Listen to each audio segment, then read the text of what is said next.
요엘 3장 1절부터 15절까지 읽겠습니다.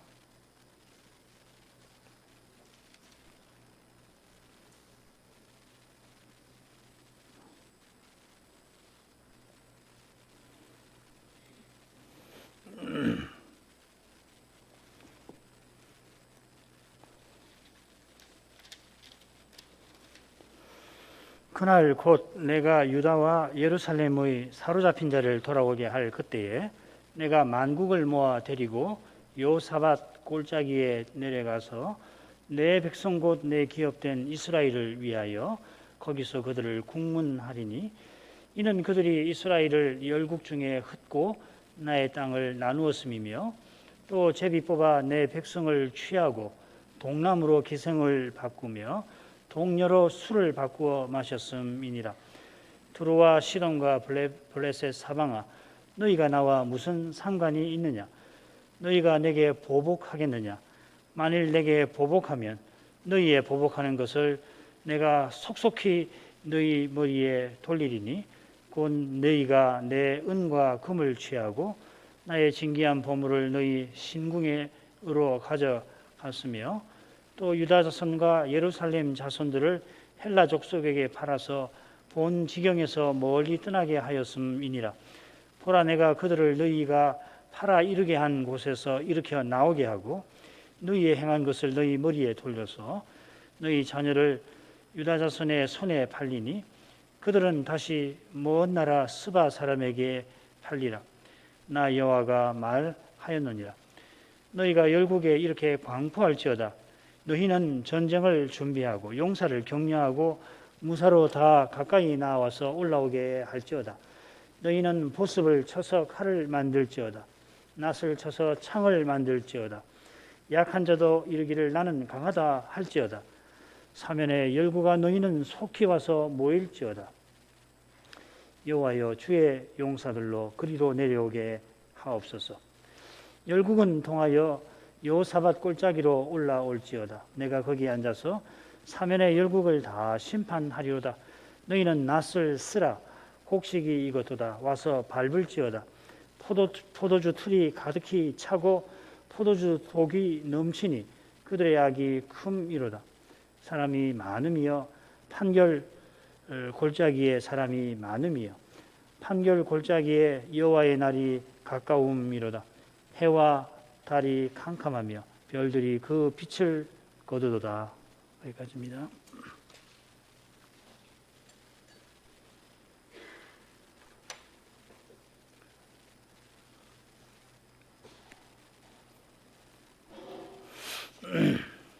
요엘서 후반부는 한가운데에서 열국에 대한 하나님의 심판이 길게 나오죠. 단락으로 봐서는 가장 긴 단락이 되겠습니다. 15절이죠. 이것은 이 전반부가 언약 백성에 대한 여호와의 심판을 다룬 것과 뚜렷한 대조를 이룹니다. 그처럼 열국의 심판은 이스라엘의 구원을 위하심입니다. 이런 점에서도 이 요엘서의 후반부는 여호와의 구원을 전하고 있겠습니다. 줄거리를 보죠. 1절부터 8절까지 여호와께서 요사밧 골짜기에서 열국을 국문하실 것이다 하는 거고, 그 다음 9절부터 11절까지는 이 열국에게 전쟁을 광포하라 명령하시는 내용입니다. 그리고 12절부터 15절은 다시 요사밧 골짜기가 나오는데 거기서 열국을 심판하신다 하는 내용입니다. 그러니까 단락 처음과 끝에 요사밧 골짜기가 나오고 있죠.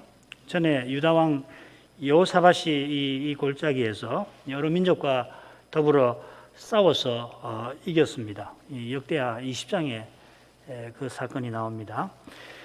그때 유다더러 승리하게 하신 여호와께서 장차 열국을 심판하실 것입니다. 이 심판은 이 보복의 성격을 지닙니다. 특히 4절부터 8절까지 이 보복의 주제가 현저하죠. 열국이 유다를 해코지했기 때문에 여호와께서 그 열국에게 보복하십니다. 이 일은 여호와의 날이 가까운 것과 붙어 있습니다. 가운데 9절부터 11절까지에서는 열국에게 전쟁을 광포하라 명령이 나옵니다. 여기 너희란 말이 많이 나올 겁니다. 그래서 이게 너희가 정확하게 누구를 가리키는가 구분해야 합니다. 11절 끝에 흥미롭게도 여호와여 주의 용사를 내려보내 주십시오 하고 부르는 이들이 나오는데 그들이 열국에게 전쟁을 광포하는 이들일 겁니다. 자, 첫 번째로 하죠. 그날 여호와께서 만국을 국문하시겠다 하십니다. 1절부터 3절을 먼저 읽겠습니다. 그날 곧 내가 유다와 예루살렘에 사로잡힌 자를 돌아오게 할 그때에 내가 만국을 모아 데리고 여호사밧 골짜기에 내려가서 내 백성 곧 내 기업된 이스라엘을 위하여 거기서 그들을 국문하리니 이는 그들이 이스라엘을 열국중에 흩고 나의 땅을 나누었음이며 또 제비 뽑아 내 백성을 취하고 동남으로 기생을 바꾸며 동료로 술을 바꾸어 마셨음이니라. 이 단락 셋째 단락인데 이 둘째 단락과 연결이 됩니다. 그대로 살려서 번역하면 이는 내가 이스라엘을 위하여 만국을 국문할 것임이라. 요즘 흔히 쓰는 표현으로는 국문하기 할 것이기 때문이라 이렇게 하면 더 이해가 쉬울까요? 시온산과 예루살렘에서 피할 자, 구원 얻을 자가 있을 것이다. 바로 둘째 단락 끝에서 그렇게 말씀하셨는데 그런 일이 있는 이유가 뭔가 하면은 여호와께서 자기 백성을 위하여 만국을 심판하시는 데 있다 하는 것입니다. 언약 백성을 위협하는 것을 다 없애주셔야지 다시는 없도록 해주셔야만 언약 백성이 영원한 구원을 누리게 될 겁니다. 지금 그리스도를 믿는 자는 의롭다 하심을 분명히 없습니다만은 이 위대한 교훈을 전한 사도가 뭐라고 그러냐면 내가 육신에 속하여 죄 아래 팔렸도다 했습니다. 위대한 사도도 때때로 이 죄에게 포로로처럼 지냈다는 이야기죠. 사도의 고백이 죄 짓기 잘하는 우리에게 큰 위로가 되긴 합니다만은 아울러서 장차 죄와 사망이 먼지만큼도 없는 그런 장래를 우리가 간절히 바라게 되는 것입니다. 지금 여호와께서 그 장래에 관해서 교훈하시는 것입니다. 자, 그런데 여호와께서 유다와 예루살렘에 사로잡힌 자를 돌아오게 할 때를 말씀하십니다. 이 일은 주전 6세기에 이미 일어났지요.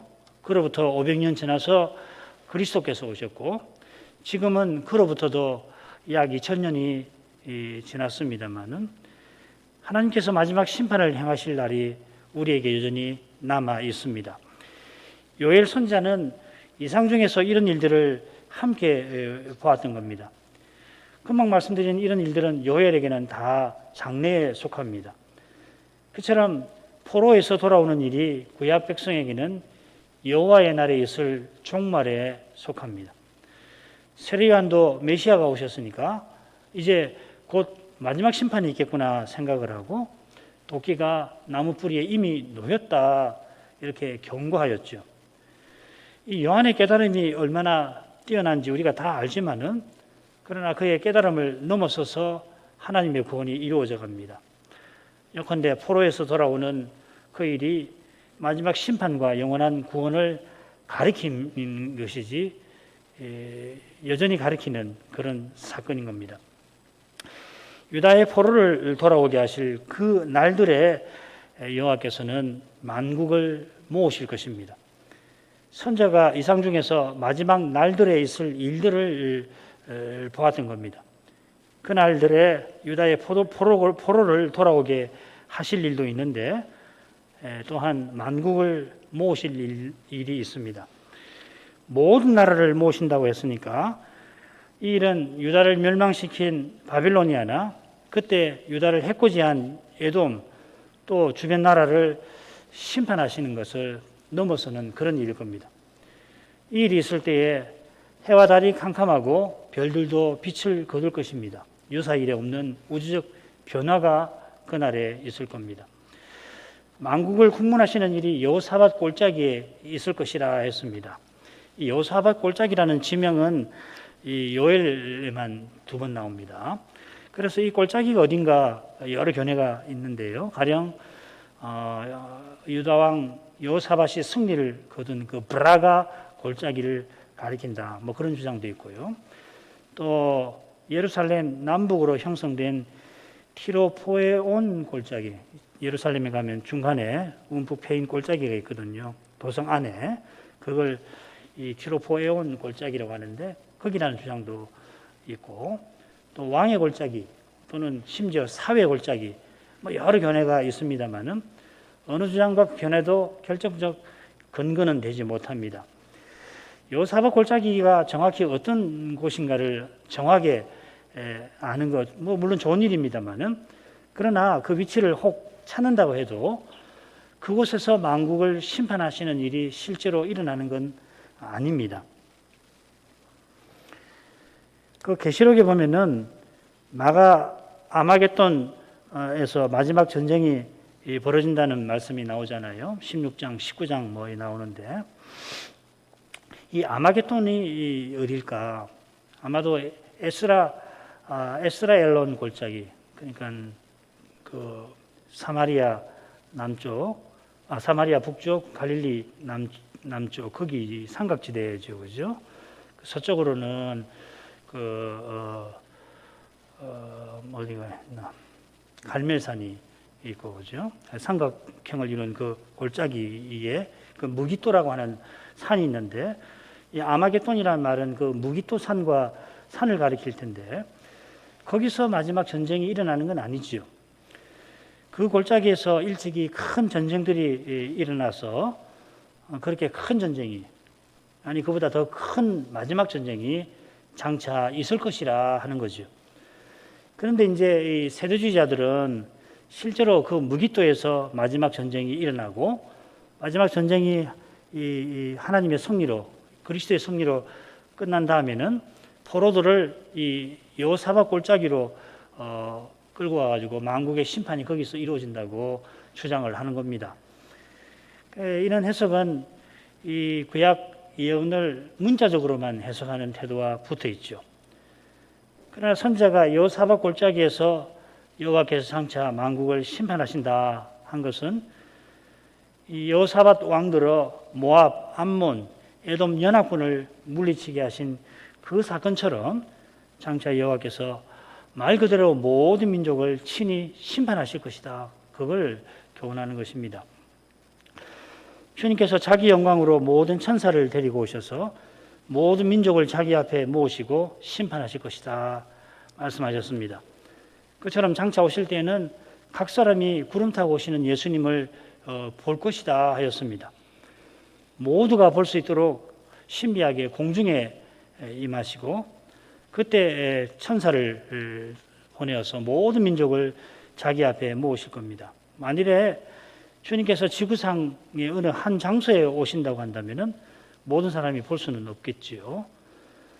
그처럼 주님 앞에 모든 민족을 모으시는 일도 우리가 그때 직접 경험해봐야 제대로 알지, 지금으로서는 상상하기가 어려운 일입니다. 다시 오실 때에 그때 살아있는 사람만 아니라 무덤에 있는 자들도 다 일어나서 주님 앞에 모일 것입니다. 주님께서 이 주님 안에 쉬는 자들을 천사와 함께 대동하고 오시는데, 그때 어느 순간 이 무덤에 있는 우리의 몸이 일어나서 결합이 되고 뭐 그런 일들이 함께 일어나니까 이걸 어떻게 다 이해할 수가 있을까요? 여기서 가르치면 그렇구나, 저기서 가르치면 그렇구나, 그걸 모아가지고 대략 이렇구나 이렇게 생각하는 거지, 이게 너무도 신비한 일입니다. 이렇게 신비한 일, 신약 백성인 우리에게도 신비한데 이 구약 백성에게는 말할 것이 없겠죠. 그래서 구약 선지자는 자기 시대 백성들이 이해할 수 있게끔 그런 표현이나 그런 주제들, 소위 국가 간의 전쟁 같은 이런 주제에 담아서 하나님의 심판을 전한 줄로 압니다. 마지막 심판이나 전쟁도 당시 국가 간의 전쟁과 비슷하게 표현을 해놨죠. 요엘서 2장 1절부터 11절이 그런 거 아닙니까? 이런 점을 감안해서 선지자가 전한 교훈을 우리는 살피는 것입니다. 여호사밧 골짜기가 어느 곳인가 하는 것도 중요할 수 있습니다만은 내가 모아 데리고 국문하리라 하신 것이 실로 중요합니다. 여호와께서 모으십니다. 조금 후에 둘째 단락에서 만국의 전쟁을 살필 텐데 여호와께서 친히 만국을 모으십니다. 너희는 전쟁을 준비하라. 칼을 만들라. 그들로 악하게 대적하게 하시는 여호와께서 그들의 악한 죄를 심판하시는 것입니다. 지금 마귀를 결박해서 복음이 온 세상에 전파되게 하시듯이 장차 그 결박에서 잠시 놓이게 하여서 하나님을 대적하게 하실 것입니다. 그 악한 반역과 대대적인 배도를 마침내 심판하실 것입니다. 이 심판은 내 백성 곧 내 기업된 이스라엘을 위하여 이루어집니다. 이스라엘을 내 백성 내 기업이라 부르고 계십니다. 야곱이 에서의 위협 앞에 야복강에서 하나님 은혜를 겸손히 간절히 구했는데 그때 그의 기도를 들으시고 그를 이스라엘이라 부르셨습니다. 예루살렘의 포로를 돌이켜서 그들을 자기 백성 삼으신 은혜를 드러내실 것입니다. 그처럼 그들을 다시금 하나님 뜻에 써주실 것입니다. 그런 사랑에 이끌려서 여호와께서 만국을 심판하시는 이유를 이어 말씀하십니다. 그 이유는 먼저 그들이 이스라엘을 열국 중에 흩고 나의 땅을 나눈 것입니다. 이건 우선 바빌로니아의 침공을 가리키겠죠. 그러나 주님의 승천 이후에 있었던 로마의 침공도 가리킬 수가 있습니다. 로마가 침공해서 예루살렘을 완전히 멸하고 이스라엘은 거의 2000년 동안 떠돌아다녔죠. 만국에. 바빌로니아가 배도한 자기 백성을 징계하시는 하나님의 도구에 불과한데 감히 막대기 신분을 망각하고 하나님의 백성과 그 땅을 언약의 땅을 유린합니다. 3절 내용이 그것입니다. 그들은 제비 뽑는 방식으로 하나님의 백성을 취합니다. 이것은 이스라엘을 멸시하는 일일 뿐만 아니라 그들의 하나님도 조롱하는 행위입니다. 그처럼 그들은 동남으로 기생을 바꾸고 동료로 술을 바꾸어 마십니다. 젊은 청년을 팔아가지고 기생을 사고 젊은 처녀를 노예로 팔아서 그 값으로 술을 사서 마십니다. 오로지 자기네 악한 쾌락을 위하여 언약 백성을 팔아버리는 겁니다. 실제로 역사에서 이런 일이 일어났는지 확인할 길은 없습니다.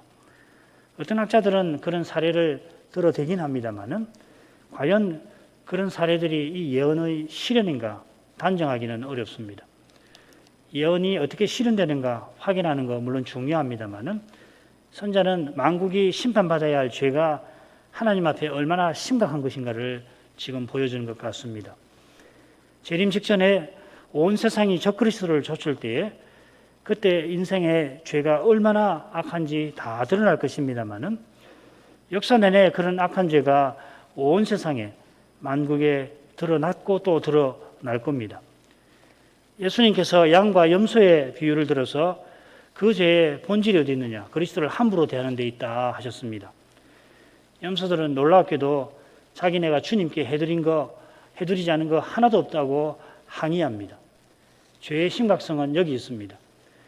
하나님께서 죄인을 구원하려고 독생자를 그리스도로 세우셨는데 이 그리스도를 거부하는 것은 하나님의 사랑을 멸시하는 죄입니다. 이 죄는 필연적으로 그리스도의 형제, 교회를 알아보지 못하고 무시합니다. 이런 성격이 이스라엘을 멸하려 하거나 멸했던 나라들에게서 나타났고 그리스도의 교회를 미워하고 핍박하는 데 분명히 드러납니다. 장차는 이 핍박이 훨씬 심하겠죠.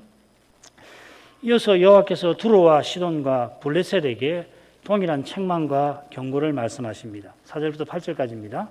두로와 시돈과 블레셋 사방아 너희가 나와 무슨 상관이 있느냐?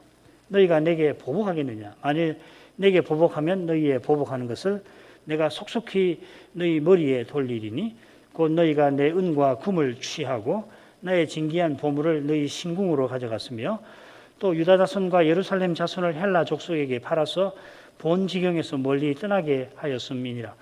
보라 내가 그들을 너희가 팔아 이르게 한 곳에서 일으켜 나오게 하고 너희의 행한 것을 너희 머리에 돌려서 너희 자녀를 유다 자손의 손에 팔리니 그들은 다시 먼 나라 스바 사람에게 팔리라. 나 여호와가 말하였느니라.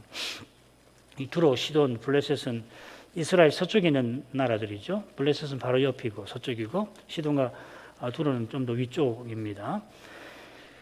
이 나라들은 예루살렘이 멸망한 후에 유다의 재물을 약탈하고 그 백성을 다른 민족에게 팝니다. 이 참고한 구절들을 보면은 그런 것을 짐작해 볼 수 있습니다. 여호와께서 너희가 나와 무슨 상관이 있느냐, 너희가 내게 보복하겠느냐 하십니다. 두로와 시돈과 블레셋은 하나님의 언약에 속하지 아니한 나라들입니다. 그런데 그들이 여호와께 보복하여 합니다. 이 보복한다는 표현을 조사해 보면 심판장이신 여호와께서 행하시는 심판하시는 일을 가리킵니다. 이사야 59장 18절을 보면 그들의 행위대로 갚으시되 그 원수에게 보응하시며 보복하실 것이라. 새 국가의 태도는 예컨대 하나님처럼 자기를 높이는 교만에 속합니다. 하나님처럼 높이지만은 하나님에게 보복하려 하니까 결국 하나님보다 자기를 높이는 것이죠. 이는 교만을 낱낱이 낮추는 것이 하나님의 일이고 하나님의 보복입니다. 모든 죄가 하나님을 거슬러 짓는 것이지만은 교만은 더욱 그러합니다. 그런 까닭에 하나님께서 신속히 보복하십니다. 속속히 이렇게 번역해 놨는데 이 빨리라고 하는 뜻을 가진 두 낱말이 겹쳐 나옵니다. 그처럼 여호와께서 보복하시는데 반드시 하십니다. 너희 머리에 돌리리라. 여기 이 머리는 사람을 대표하는 것을 상징하는 것 같습니다. 이에 세 나라가 행한 죄가 나옵니다. 먼저 그들이 내 은과 금을 취하고 나의 진귀한 보물을 저희 신궁에 가져갔다 하십니다. 그들의 신궁, 신전이죠. 신궁에 가져갔다 한 것처럼 나의 진귀한 보물은 성전의 기명, 그릇들을 가리키는 것 같습니다. 애가 1장 10절 보면은 이 표현이 그렇게 사용됩니다. 느부갓네살이 예루살렘을 멸망시키고 성전의 그릇들을 가져갔죠. 다니엘 5장에 보면 그 기명을 가지고 잔치를 하다가 망하죠. 바빌로니아가 새 국가가 그런 일을 합니다. 바로 이것이 감히 하나님에게 보복하는 짓입니다. 하나님께서 새 나라에 잘못한 일이 전혀 없으신데 악심을 품고 하나님의 거룩한 것을 함부로 가져다가 자기 신전에 둡니다. 전에 블레셋이 언약궤를 빼앗아다가 이 자기네 다곤 신당에 둔 일이 있는데 그런 비슷한 죄를 이들이 짓는 것입니다. 또한 그들은 유다 자손과 예루살렘 자손을 헬라 족속에게 바라버립니다. 이 구절이 사실 요엘서의 연대기 작성 연대를 살피는데 중요한 구절인데 이 구절을 들어서 어떤 학자는 요엘이 이 포로 이후에 쓴 책이라고 주장을 하긴 해요. 포로 이후에 이제 그리스가 힘이 세지니까. 그런데 헬라 족속은 요엘 시대에 이미 존재합니다. 주전 776년에 올림픽 경기가 시작이 되었거든요. 세 나라가 하나님의 소유를 함부로 팔아버리는 겁니다. 이것은 이런 점에서 이 일은 이 성전 그릇을 빼앗아가는 것과 연결됩니다. 성전은 그리스도와 연합된 교회를 상징하죠. 포로 잡혀갈 때에 자기 성전 그릇도 빼앗겼고 포로에서 돌아올 때도 이 성전 그릇이 함께 돌아왔습니다. 이 그릇들이 하나님 백성을 상징하는 거죠. 하나님께서 자기 백성을 징계하려고 잠시 세상 나라의 손에 넘기신 건데 이들은 유다 백성을 자기 소유로 알고 함부로 대했습니다. 이것은 그들이 하나님께 보복하는 교만인 것입니다. 여호와께서 그들의 교만을 심판하십니다. 너희의 행한 것을 너희 머리에 돌리리라 하시는데 앞에서는 그들이 언약 백성을 팔아버린 곳에서 그들을 이렇게 나오게 하실 것입니다. 이건 이달락 처음에 나왔죠. 유다의 포로를 돌아오게 하시는 일을 하였습니다. 자, 그런 다음에 여호와께서는 새 나라를 유다 자손의 손에 파십니다.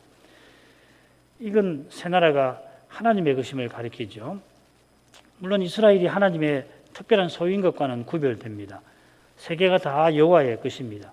얼마든지 여호와께서 원하시는 대로 처분하십니다. 나라를 일으키거나 무너지게 하는 거 주께서 원하시는 대로 하십니다.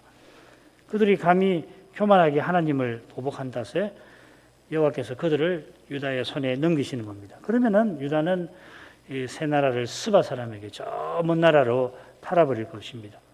다시 말씀드리지만은 이런 일이 실제로 그대로 일어났다 하는 뜻은 아닙니다. 여호와께서 틀림없이 공의로 심판하신다 하는 뜻입니다.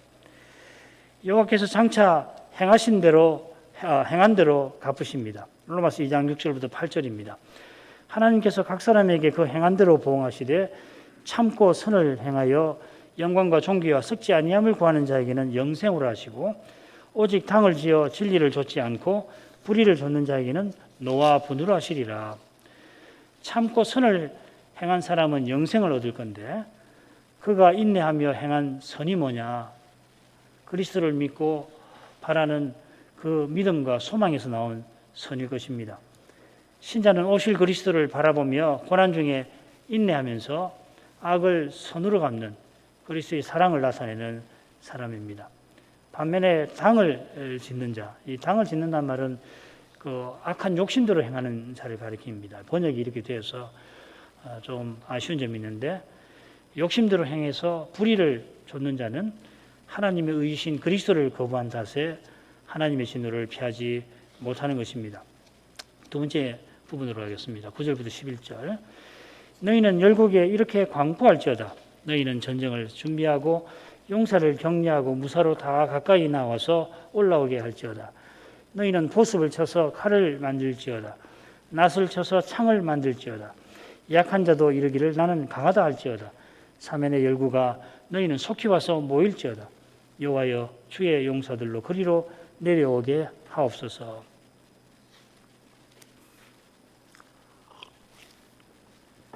심판하시는 하나님께서 열국의 전쟁을 선언하십니다. 직접 하시는 게 아니고 어떤 사람들에게 그 일을 명하십니다. 9절 처음에 나오는 너희가 그들이지요. 그들이 열국에 광포할 내용이 두 번째 너희는 전쟁을 준비하라. 거기서부터 여호와여 앞까지가 될 것입니다.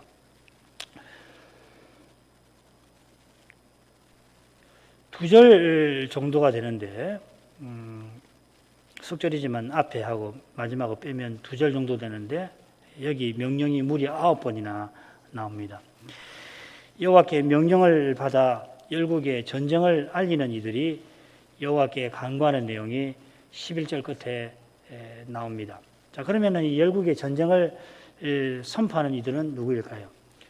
그 단서를 여호와께 주의 용사를 내려 보내달라고 구하는 기도에서 찾을 수 있을지 모르겠습니다. 흔히는 이 기도를 요엘 선지자의 기도라고 합니다. 요엘이 마지막 전쟁 곧 여호와의 심판을 이상 중에 보고서 드린 기도라 본 것이죠. 이 기도를 드린 선지자가 열국의 전쟁 선언을 알리라고 명령을 받은 사람으로 보는 것이 자연스러운 것 같은데 문제는 9절에서 광포하라고 말하는 사람이 너희입니다. 한 사람이 아니라 여러 사람입니다. 이런 점에서 광포하는 이들이 선지자를 비롯해서 선지자의 말씀을 듣는 이들이라 볼만합니다. 선지자가 선포할 때 개인으로 하는 것이 아닙니다. 하나님의 종으로 하는데 하나님의 종은 하나님의 교회에 속합니다. 사도가 교회의 터이지만은 역시 주님의 몸인 교회에 속해서 세상에 복음을 전하는 것입니다. 그처럼 선지자가 열방에 여호와의 말씀을 전하는데 그 사명에 구약 교회가 함께하는 겁니다. 물론 구약 교회에서 일부가 그리합니다만은 선지자의 말씀을 듣고 받드는 그들이 참된 교회인 것입니다. 이들은 열방에게 너희는 전쟁을 준비하라 합니다. 이 준비하라는 표현이 요엘 전반부에 3번 나옵니다. 모두 4번 나오는 셈이죠. 이 카다시라는 말인데 금식일을 정하라 또는 교회를 거룩해 하라. 흔히는 이 거룩하게 하라는 말인데 정한다 또 여기서는 준비한다 이렇게 번역이 되었습니다. 천만부에 3번 나오는 것은 보면 여호와의 재앙 앞에 겸비하여 금식하면서 회개하라 하는 명령이죠. 이 명령과 정반대되는 것이 바로 열국이 전쟁을 준비하는 것입니다. 여호와를 대적하여 전쟁을 준비하는 것만큼 여호와의 거룩하심을 침해하는 것이 없을 것입니다. 이 고대의 전쟁은 이 성전의 개념이 있거든요. 이 거룩한 전쟁. 이스라엘만 아니라 고대 근동에도 그런 것이 있어요. 그래서 이 전쟁을 준비하라는 말을 가다시라는 말을 썼을 때에 이 만국이 이 하나님을 대적하는, 그러니까 우상을 섬기는 태도로 자기 신을 섬기기 위해서 하나님을 대적하는 그런 내용이 여기 전쟁을 준비하라는 말에 있습니다. 그러니까 회개하고 겸비해서 금식하며 회개하는 그것과 정반대되는 태도가 되겠죠. 하나님의 거룩하심을 침해하는, 가장 침해하는 것입니다. 그분의 거룩하심 앞에 인생은 겸비해야 합니다. 하나님의 명령을 행한 후에도 나는 무익한 종이라 아뢰야 할 만큼 하나님은 거룩하고 높으십니다. 그런 하나님을 대적하여 전쟁을 결정하는 거 얼마나 무서운 죄인지 모릅니다. 그런 점에 비추어 나오는 내용, 그런 점에 비추어서 이어 나오는 내용도 한번 살피면 할 겁니다. 특별히 보습을, 가운데 보면 보습을 쳐서 칼을 만들고 낫을 쳐서 창을 만들라 했는데, 이건 장차 여호와의 영원한 구원이 나타날 때 칼을 쳐서 보습을 만들고 창을 쳐서 이 낫을 만드는 것과 대조를 이룹니다. 장차는 죄가 없으니 전쟁하는 일이 다시 없을 것입니다. 싸우는 일이 없으니 죽는 일도 없을 것입니다. 만국이 심지어 여호와를 대적하는 것은 바로 이 죄 때문입니다. 이 죄가 있는 동안 전쟁은 그치지 아니할 것입니다. 자기가 살기 위해 남을 죽이고 남의 것을 빼앗아 자기 것을 삼는 일이 그치지 아니할 것입니다. 이 무서운 일에 열국은 사람을 동원합니다. 금방 살핀 내용 앞뒤로 나오죠. 용사를 격려하고 무사로 가까이 와서 함께 전쟁터로 올라가게 만듭니다. 약한 자도 선동과 위협에 나는 강하다 하며 전쟁에 나서게 하는 겁니다.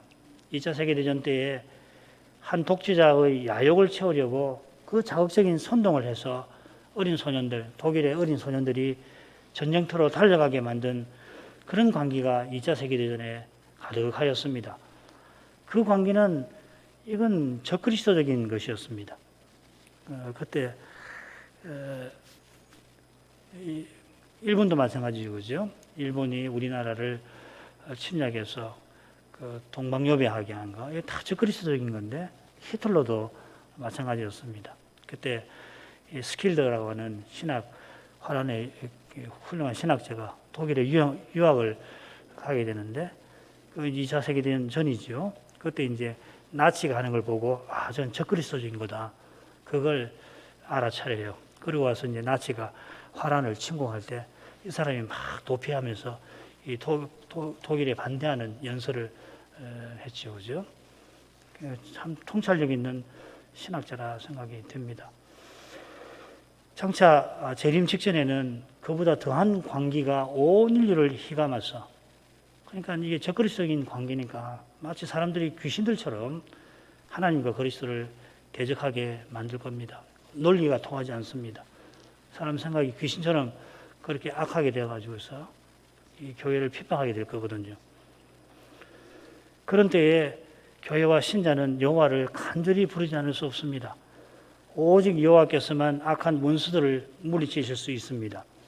주의 용사들로 그리로 내려오게 하옵소서. 열국의 군대는 올라가라고 하고 주의 용사는 내려갑니다. 이는 우선 하나님께서 천군을 이끌고 지상에 내려오시는 장면을 떠오르게 합니다. 저 옛날 온 인류가 높은 대를 쌓아 감히 하늘에 이르려 했듯이 장차 열국은 하늘의 하나님을 대적할 것입니다. 시편 2편이 그 장면을 생생하게 묘사합니다.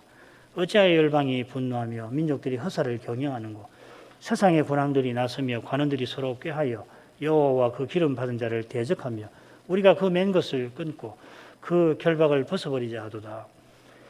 세상 군왕이 서로 꾀하며 민족들을 모아서 여호와와 메시아를 대적하는 이것이 재림 직전까지 역사의 그 현실입니다. 이 현실이 시편 1편에도 악인들 틈바구니에서 여호와의 율법을 좇아 행하는 한 의인의 모습에 반영되어 있습니다. 이 의인이 오실 메시아를 가리키겠죠. 그분이 홀로 율법을 이루시고 율법의 정신이 구현되는 영원한 나라를 세우시는데 그 길에 열방과 군왕이 대적합니다. 이 사도행전에 보면 이 시편 이 2편 1절부터 3절이 인용이 되어 있죠. 평소에 원수처럼 지내던 이들이 서로 친구가 되어서 메시아를 십자가에 매달았고 그 이후로 메시아의 교회를 핍박합니다. 재림 전에는 그 핍박이 극심할 겁니다. 그러나 하늘에 계신 여호와께서 저희를 비웃으십니다. 거룩한 진노로 그들의 꾀와 힘을 허무십니다. 그들이 메시아를 매달았던 그 십자가에서 실은 마귀가 결박당했습니다. 부활하신 주님께서 신비한 방식으로 육신과 세상과 마귀의 권세를 지금 물리치고 계십니다. 장차는 철장으로 저희를 깨뜨리실 것입니다. 시편 2편 9절인데 요한계시록 19장 15절 마지막 전쟁에 이 말씀이 인용되어 있습니다. 그의 입에서 이한 검이 나오니 그것으로 만국을 치겠고 신이 저희를 철장으로 다스리며 또 친히 하나님 곧 전능하신 이의 맹렬한 진노의 포도주 틀을 밟겠고, 말씀드린 대로 이 말씀이 마지막 전쟁에 나옵니다. 이 전쟁은 주님의 입에서 나온 예리한 검, 그분의 말씀으로 단번에 종결될 겁니다. 군대 귀신을 한마디 말씀으로 물리치신 것처럼 장차 그리스도는 대적하는 모든 원수를 불못에 던지실 것입니다. 얼마큼 하죠? 기도할 제목 간단히 읽겠습니다. 요엘을 통해서 여호와께서 장차 만국을 심판하실 것을 예언하셨습니다. 요엘 시대 백성이 알아듣게 그들에게 익숙한 표현과 주제를 사용하십니다마는 주께서 행하시는 이 심판은 직접 경험하기 전에는 제대로 헤아리지 못할 만큼 거룩하고 위대합니다. 장차 여호와께서 마지막 심판을 친히 행하실 텐데 그 심판을 여호와의 종께서 맡으실 겁니다. 재림 직전에 마귀가 잠시 결박에서 벗어나고 적그리스도가 나타나서 온 세상이 만국이 그를 따를 것입니다. 그런 때에도 그리스도께서 오직 주님을 의지하는 교회와 신자를 남겨놓으실 뿐만 아니라 그들을 통하여서 오직 그리스도의 진리를 친히 증언하게 하실 것입니다. 비록 그 증언으로 말미암아 큰 핍박이 참된 교회에 들이닥칠 것입니다마는 주님께서 그 핍박에 그리스도의 고난에 함께 하셔서 주의 교회가 승리하게 하실 겁니다. 그 승리가 마침내 주께서 마지막 나팔 소리와 더불어 강림하셔서 모든 원수를 심판하시는 일로 다 이루어지게 될 것입니다. 이 위대한 승리에 참여하는 길이 얼마나 힘든지 우리는 압니다. 사람의 힘과 꾀로는 핍박을 견디지 못합니다. 아니, 핍박을 못 받습니다. 받지 않습니다. 사람의 힘과 꾀로 하면 핍박을 아예 받을 수가 없어요. 싫어합니다. 견디지 못하는 게 아니라 그런 태도로는 오히려 핍박하는 데 참여하게 될 것입니다. 만국이 여호와께 보복하려 해서 여호와께서 보복하실 것이라 하였습니다. 열방과 열왕이 시대 내내 여호와와 메시아를 대적합니다. 이 교만이 죄의 본질입니다. 주의 말씀에서 이 두려운 교만을 늘 회개할 것입니다. 자기를 부인하고 자기 십자가를 지고서야 그리스도를 제대로 좇는 것입니다. 주를 좇는 길은 말씀의 거룩한 빛 가운데에서 발견되고 그 길을 걸을 힘도 거기서 얻는 것입니다. 이런 은혜가 이 시대 주님의 교회들에 절실합니다. 주의 교회들을 위해서 또 우리를 위해서 이런 은혜를 이 시간 간절히 구하겠습니다. 신학교와 신학생들을 위해서도 기도해 주십시오. 기도하겠습니다. 거룩하신 아버지, 요엘을 통하여서 종말에 있을 거룩한 심판에 관해서 배우게 하셨습니다. 선자들이 예언한 대로 그리스도께서 오셔서 그들이 보고자 하고 듣고자 하던 하나님 나라를 전하시며 표적으로 나타내셨을 뿐만 아니라 이사야가 전한 것처럼 그 십자가에서 기른 양들을 위하여 도살장에 양이 되어 주셨습니다. 예수께서 십자가를 지시기 이틀 전에 장차 있을 일들에 관하여 소상히 알려주셨습니다. 메시아를 죽일 만큼 배도한 예루살렘이 곧 멸망할 일을 알려주시고 또 주님께서 다시 오시는 그때에 있을 일들도 알려주셨습니다. 주님께서 감난산에서 종말에 관한 교훈을 베풀어 주심으로 사도들은 재림 전에 있을 두려운 일들을 좀 더 우리에게 알려주었습니다. 배도하는 일이 먼저 있고 마침내 불법의 사람이 출현해서 자칭 하나님이라 하며 하나님의 성전에 앉아 온 세상을 미혹하고 또 주님의 교회를 크게 핍박할 것이라 하였습니다. 그 후에 예수께서 영광 구름을 타고 천사들을 또 먼저 주님께 나아간 이들을 데리고 공중에 강림하셔서 먼저 세상을 떠난 이들을 부활에 이르게 하시고 그때 살아있는 이 신자도 영광 구름 속으로 이끌어 올려서 주님을 영접하게 하실 것입니다. 그때 주님께서는 모든 민족을 자기 앞에 모으시고는 양과 염소로 나누어 심판하시며 영생과 영벌을 각각 내리실 것입니다. 이러한 일들을 그리스도의 계시를 통하여서 저희가 배우지만은 여전히 주님께서 장차 행하실 일이 어떠할지 다 헤아릴 길이 없습니다. 그런 놀라운 일들을 구약 백성들에게도 여호와께서 알려주셨습니다. 그들이 알아듣게 그들에게 익숙한 표현과 주제를 쓰셔서 그들도 우리처럼 메시아와 그분의 나라를 소망하게 하셨습니다. 하나님 사랑이 얼마나 크시고 자상하신지를 더욱 깨닫게 하십니다. 선제가 만국에게 전쟁을 준비하라 광포하고서 여호와여 주의 용사들을 내려 보내어 주셔서 기도하였습니다. 그 기도에 선자의 말씀을 듣는 이들도 함께 하였을 것입니다. 그들의 눈앞에는 세상 나라들이 언약 백성을 멸하고 해코지 하는 일이 벌어지고 또 벌어질 것입니다. 강력한 군대를 이끌고 파죽지세로 대제국이 온 세상 나라들을 정복하고 그들을 규합하여 마침내 예루살렘을 허물며 언약 백성을 포로로 잡아갈 것입니다. 이런 일을 직접 목격하던 그때 요엘이 전한 말씀을 마음에 새긴 이들은 여호와께서 약속하신 그날 여호와의 날을 바라보며 여호와의 불쌍히 여기심을 간절히 구했을 것입니다. 당장에는 나라가 망하고 언약이 허물어져 버린 것 같지만 틀림없이 여호와께서 메시아를 보내어 언약을 이루시고 교만한 열방을 심판하실 날을 바라보았을 것입니다.